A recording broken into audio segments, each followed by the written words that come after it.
Hello and welcome back to Smart Traders Hub YouTube channel. I am Pawan Patidar and I welcome you to my YouTube channel. मुझे एक real trader की ओर से request आई थी कि कुछ ऐसा कंटेंट बनाओ जिसमें हम लोग हिस्टोरिकल डेटा को अपने कंप्यूटर में डाउनलोड कर सके। उसी को लेकर मैं एक सीरीज बना रहा हूँ। ये एक प्लेलिस्ट होगी जहाँ पर आपको मैं ये बताऊंगा कि आप पाइथन की हेल्प से कैसे बैक टेस्टिंग के लिए अपना डेटा अपने कंप्यूटर में स्टोर कर सकते हैं और उसकी क्या मेथड है। और डेटा को अगर आप कंप्यूटर में स्टोर करना चाहते हैं तो उसकी कुछ एडवांस टेक्निक्स होती है। इट्स नॉट लाइक कि आपको खाली 1 मिनट का डेटा स्टोर करना है, एक स्टोर सिंगल स्टॉक का रखना है। ये काफ़ी ज़्यादा एडवांस वीडियो होने वाला। इस वीडियो में हम लोग क्या करेंगे, हम लोग पहले तो डेटा फेच करेंगे और ऐसा नहीं कि सिंगल स्टॉक का करें, हम लोग उसमें ऑप्शंस रखेंगे कि हम लोग सारे स्टॉक्स का कर सकते हैं, एनएससी में, बीएससी में सारे स्टॉक्स का कर सकते हैं और बहुत सारे ऑप्शंस रखेंगे जिससे कि हमको एक रिच एक्सपीरियंस मिल सके और हमारा जो ट्रेडिंग है वो एक तरफा ना जाए। कहने का मतलब ये है कि हम लोग एक ऐसा सॉल्यूशन बनाने वाले हैं जो सारी मेजर नीड को कैटर करेगा। जैसे आप चाहते हैं कि मुझे इंडेक्स का डेटा चाहिए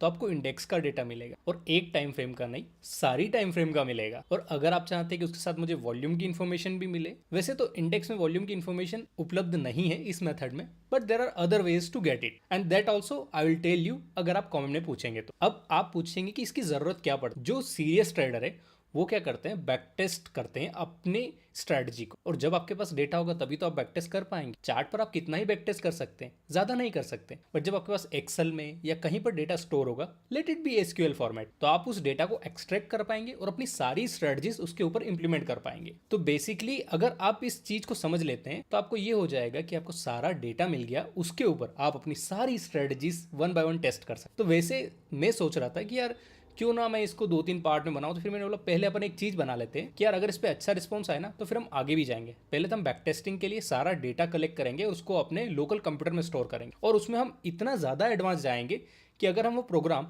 1 महीने बाद रन करते हैं ना तो जो लास्ट महीने का जो डेटा है ना वो भी उसके अंदर आ जाएगा। मेरे कहने का मतलब ये है कि ये काफ़ी ज़्यादा एडवांस होने वाला है और इसमें सारे सिनेरियो हम लोग कवर कर लेंगे। अब इसको मैं टॉपिक को नाम देने जा रहा हूँ हिस्टोरिकल डेटा कलेक्शन। इसमें होगा क्या, उसमें हमको खाली ये 4 चीज़ें सीखनी है और अगर ये आपने सीख ली तो आप सारे एडवांस सिनेरियो कवर कर पाएंगे। इसमें सबसे पहले हम लोग सीखेंगे कि कैसे हमको अगर एक इंस्ट्रूमेंट का डेटा फेच करना हो तो वो कैसे कर सकते हैं, वो भी सिंगल टाइम फ्रेम के लिए, फिर मल्टीपल टाइम फ्रेम के लिए।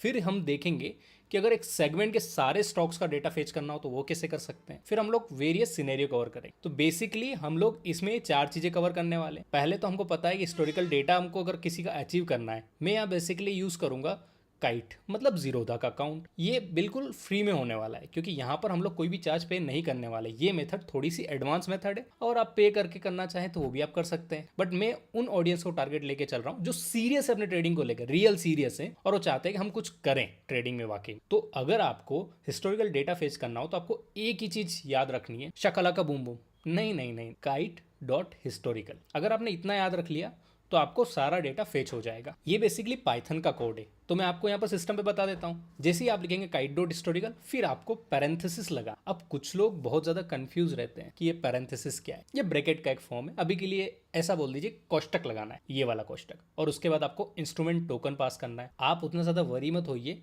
कि ये हमको पता ही नहीं इंस्ट्रूमेंट टोकन क्या होता है, क्योंकि वो सारी चीज़ें मैं बहुत डिटेल में कवर करने वाला हूँ। और ये जो सीरीज़ है ना, ये अगर आपने देख ली तो आपके सारे सिनेरियो कवर हो जाएंगे। और ऐसा नहीं कि ये मेथड यहीं पर काम करेगा, अगर आप दूसरे ब्रोकर की एपीआईज भी यूज़ करते हैं तो वो भी सिमिलर टाइप से ही काम करती है। मतलब 95% आपका काम हो गया अगर आपने प्लेलिस्ट कंप्लीट कर ली तो। फिर आपको स्टार्ट डेट और एंड डेट लिख, स्टार्ट डेट मतलब मेरे को पिछले महीने से अभी तक, मतलब आज तक का डेटा फेच करना है, तो फ्रॉम डेट और टू डेट, मतलब स्टार्ट डेट और एंड डेट आप उस हिसाब से लिख देंगे। उसके बाद इंटरवल, इंटरवल से मेरा मतलब है टाइम फ्रेम, 1 मिनट का चाहिए, 5 मिनट का चाहिए, 10 का चाहिए, 15 का चाहिए, वो आपका टाइम फ्रेम हो जाता है। अब बात कर लेते हैं कंटिन्यूअस और ओआई की। ये दोनों थोड़ा सा एडवांस टर्म है। ओआई का मतलब आप में से बहुत सारे लोगों को पता है, ओआई मतलब होता है ओपन इंटरेस्ट। तो जो भी ऑप्शन में ट्रेडिंग हो रही है वहां पर आपको ओपन इंटरेस्ट मिलता है, या फिर फ्यूचर में ट्रेडिंग हो रही है तो उसको भी आप निकाल सकते हैं। अब जहां पर ओआई नहीं प्रेजेंट है वहां पर आपको वॉल्यूम मिलेगा। तो ये ओआई तो मैंने लिखने के लिए बोला है क्योंकि मैंने इंडेक्स की टर्म्स में ही बात की है।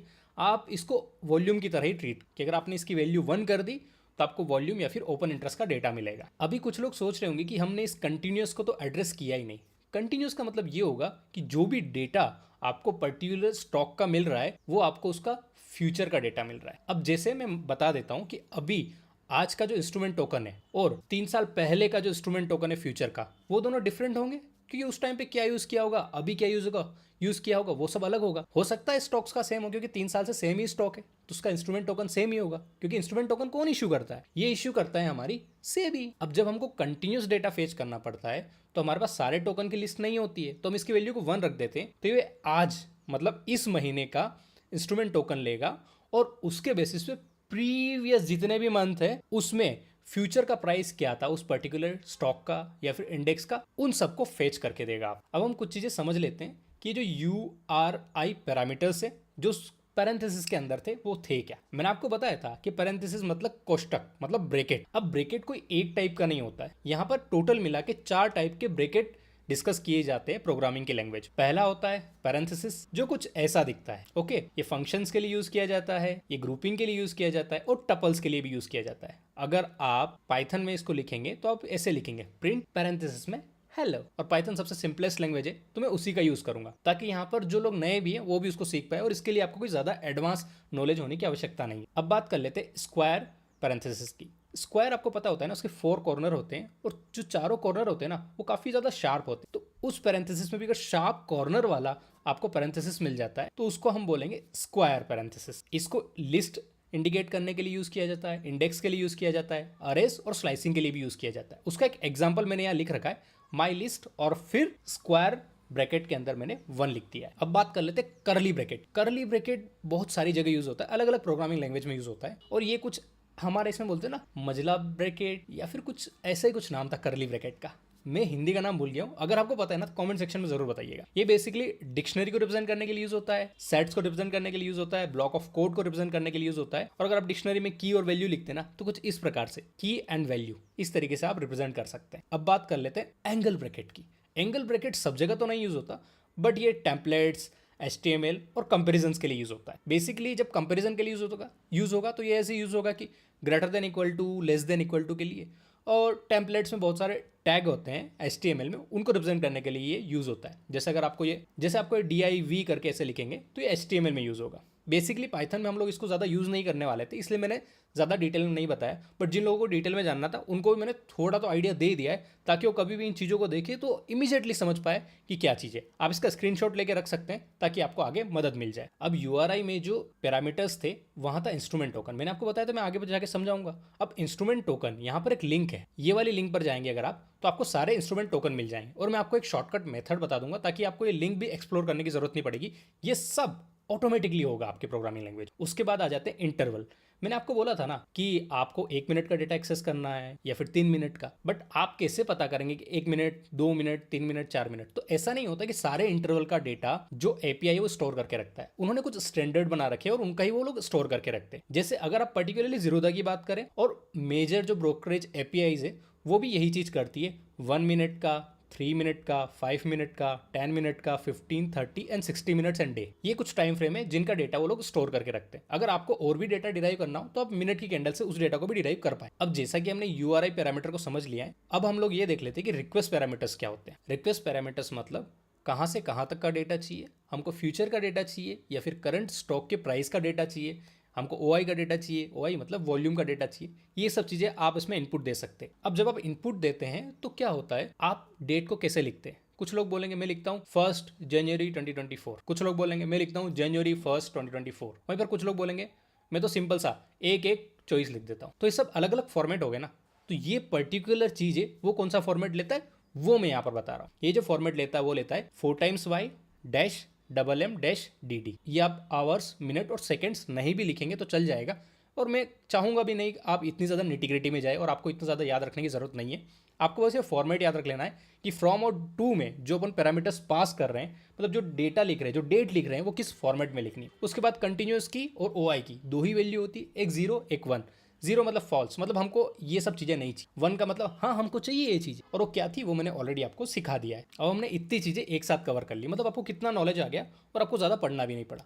अभी एक और चीज़ पे आ जाते हैं, एग्जाम्पल। अगर आप ये कोड लिखते हैं जहाँ पर आपका एपीआई है जहां पर आपका इंस्ट्रूमेंट टोकन है, स्टार्ट डेट, एंड डेट है, और इतना सा करके देंगे तो आपको 1 मिनट के डेटा का पूरा हिस्टोरिकल डेटा मिल जाएगा, पर्टिकुलर स्टॉक का या जो भी इंडेक्सेस आप देख रहे हैं। अब यहाँ पर आपको समझ आ रहा होगा कि ये काफ़ी ज़्यादा सिंपल लग रहा है और यूनिक लग रहा है, और इसमें कुछ चीज़ें मैंने मेंशन नहीं की है, वो इसलिए मेंशन नहीं की है क्योंकि हम लोग इसको बहुत ज़्यादा डिटेल में कवर करने वाले हैं। अभी आपको बस एक ग्लिम्स देने के लिए कि अगर आपको इजीली अगर किसी स्टॉक का डेटा चाहिए तो कैसे कर सकते, क्योंकि ये सब जान लेना आपके लिए ज़रूरी है। इसको हम रन करके भी देखेंगे, बट पहले इसकी लिमिटेशंस देख लेते हैं। अब दिक्कत क्या हो जाती है, जब आप फ्रॉम डेट और टू डेट लिखते हैं तो इसकी कुछ लिमिटेशंस है। मतलब ऐसा नहीं है कि आप 100 साल का डेटा निकाल लेंगे, 100 साल का तो होगा भी नहीं क्योंकि स्टॉक मार्केट भी अभी भी आया है, बट ऐसा नहीं होगा कि आप 10 साल का डेट डाल सकते। There are limitations for particular time frame, मतलब इंटरवल के लिए एक लिमिटेशन है कि अगर आपने 1 मिनट का निकाला तो आप कितना हिस्टोरिकल डेटा दे सकते हैं। तो लिमिटेशंस कैसी है वो आपको स्क्रीन पर दिख रहा है। अगर आप 1 मिनट का डेटा निकालते हैं तो 60 दिन की लिमिटेशन है, मतलब आप 60 दिन का, लास्ट 60 दिन का ही डेटा निकाल सकते हैं। हाँ, और अगर उससे पहले का निकालना हुआ तो उसके लिए भी हम लोग इस लिमिटेशन को ओवरकम करने के लिए कुछ लिखेंगे। मतलब ये क्या करेगा, 60-60 डे के बैच में डेज को डिवाइड करेगा और उसके हिसाब से डेटा फेच करके हमको देगा। अभी 3 मिनट का हो गया तो 100 डेज। तो ये सारी लिमिटेशन मैंने रखी, मैंने यहाँ पर लिख दिए ताकि आप यहाँ पर पढ़ सकें। अब एक और चीज़ है, ऐसा नहीं होता है कि हर एक एपीआई के पास, मतलब हर एक ब्रोकर के पास सारा डेटा अवेलेबल होगा जब से स्टॉक मार्केट चालू होगा। हो सकता है वो तो सेबी के पास भी ना हो या फिर स्टॉक एक्सचेंज के पास भी ना हो। तो ये लोग क्या करते हैं, इन्होंने सर्टेन रेंज रखी है जब से इनकी कंपनी चालू हुई है या फिर इन्होंने डेटा खरीदा है, तब से लेके अभी तक का डेटा ये लोग अपने अपने सर्वर पर स्टोर करके रखें और वहीं से हम लोग डाउनलोड कर लेंगे।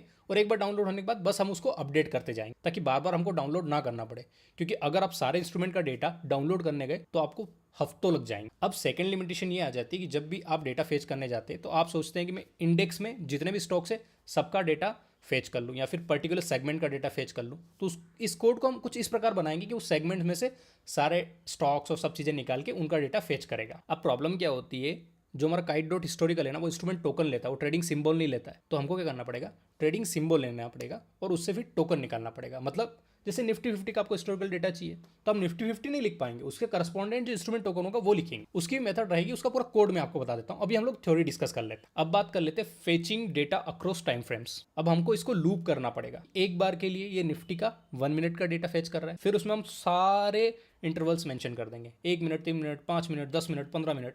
तो क्या करेगा, एक लूप में 1 मिनट का, दूसरे लूप में दूसरे टाइम फ्रेम का, ऐसे वो चलता जाएगा। अब बात कर लेते हैं सॉर्टिंग और स्टोरिंग की। अब है क्या कि हम लोग सारा डेटा स्टोर करने वाले। अब इसको CSV फॉर्मेट में भी कर सकते हैं, SQL फॉर्मेट में भी कर सकते हैं, बट मैं यहाँ पर एडवांस जा रहा हूँ तो मैं चाहूंगा कि अपन लोग SQL फॉर्मेट में इसको स्टोर करें। SQL क्या है, डेटा हैंडलिंग के लिए काफी ज्यादा अच्छा हो जाएगा और बहुत ज्यादा लार्ज डेटा है। तो अगर आप CSV में स्टोर करेंगे और उसको फेच करेंगे ना तो आपकी मेमोरी फुल हो जाएंगी। अगर आपका कंप्यूटर अच्छा नहीं है तो, इवन अच्छा भी हो तो भी हैंग हो सकती है, क्योंकि मान लीजिए आप लास्ट 10 साल का डेटा सारे स्टॉक्स का फेच कर रहे हैं तो आपकी मेमोरी उतनी है ही नहीं, वो जीबीज में डेटा रहता है, तो आपका तो पूरा रैम वैम सब फुल हो जाएगा, आपका कंप्यूटर हैंग हो जाएगा। इसीलिए हम लोग क्या करेंगे, उसको SQL में स्टोर करेंगे ताकि वहां पर हम लोग पार्ट में डेटा को फेच कर पाए और उसके ऊपर अपने ऑपरेशन परफॉर्म कर पाए। उसके अलावा हम लोग क्या करेंगे, उसमें सॉर्टिंग का मतलब क्या हो गया, असेंडिंग टू डिसेंडिंग। आपको किस वे में चाहिए, आपको डेट में सॉर्ट करना है, आपको नेम के हिसाब से सॉर्ट करना है, आपको प्राइस के हिसाब से सॉर्ट करना है, वो सारे ऑप्शंस उसमें अवेलेबल हो जाते हैं। अब स्टोर भी करेंगे ना तो स्टोर में हम लोग SQL यूज करेंगे और बाद में उसमें दे देंगे कि ये पर्टिकुलर डेटा लेके ये ऑपरेशन परफॉर्म किया जा सकता है। अब आ जाते हैं API रिक्वेस्ट लिमिट। अब API की कुछ रिक्वेस्ट लिमिट होती है, जैसे जीरोधा में क्या होता है, आप 3 रिक्वेस्ट डाल सकते हैं 1 सेकंड में अगर आपको हिस्टोरिकल डेटा चाहिए। तो उसको हम कैसे ओवरकम करेंगे, हम लोग क्या करेंगे, एक फंक्शन लिख देंगे जिसमें क्या करेगा, 3 ही रिक्वेस्ट देगा, उसके बाद वो लोग वेट करेगा अगला रिक्वेस्ट देने के लिए। जैसे हम लोग क्या करेंगे, निफ्टी का डेटा फेच कर रहे हैं, 1 मिनट, 3 मिनट, 10 मिनट की 1 सेकंड में रिक्वेस्ट दे दी, तो एक पर्टिकुलर टाइम फ्रेम था, मतलब लास्ट 60 डेज मान लो, 1 मिनट के लिए 60 डेज का डेटा फेच हो गया। फिर नेक्स्ट रिक्वेस्ट के लिए क्या करेंगे, हम लोग सेम टाइम फ्रेम लेंगे और नेक्स्ट सेकंड में फिर से बैच पे लगा देंगे। बाकी एडवांस डेटा हैंडलिंग है, जब हम नेक्स्ट टाइम प्रोग्राम रन करेंगे अगले महीने तो ऑटोमेटिकली उसके नीचे डेटा जोड़ता जाएगा और फिर हम लोग फाइनल कोड डिस्कस करें। That's it guys for today's video. इसको हम काफी ज्यादा डिटेल में डिस्कस करने वाले हैं। आप मुझे कमेंट सेक्शन बताइए कि आपको इसमें क्या इंप्रूवमेंट चाहिए। वैसे इंप्रूवमेंट मैं कर दूंगा अगर मैंने शूट नहीं किया होगा वीडियो, अदरवाइज फिर मैं कमेंट में आपको गाइड कर दूंगा, आप भी वो इंप्रूवमेंट अपने कोड में कर पाएंगे। चलिए, तो ये जर्नी हमने शुरू की है तो इसको हम लोग एंड जरूर करेंगे। Thank you guys for watching this video. If you found this video helpful then hit the like button and consider subscribing to my channel.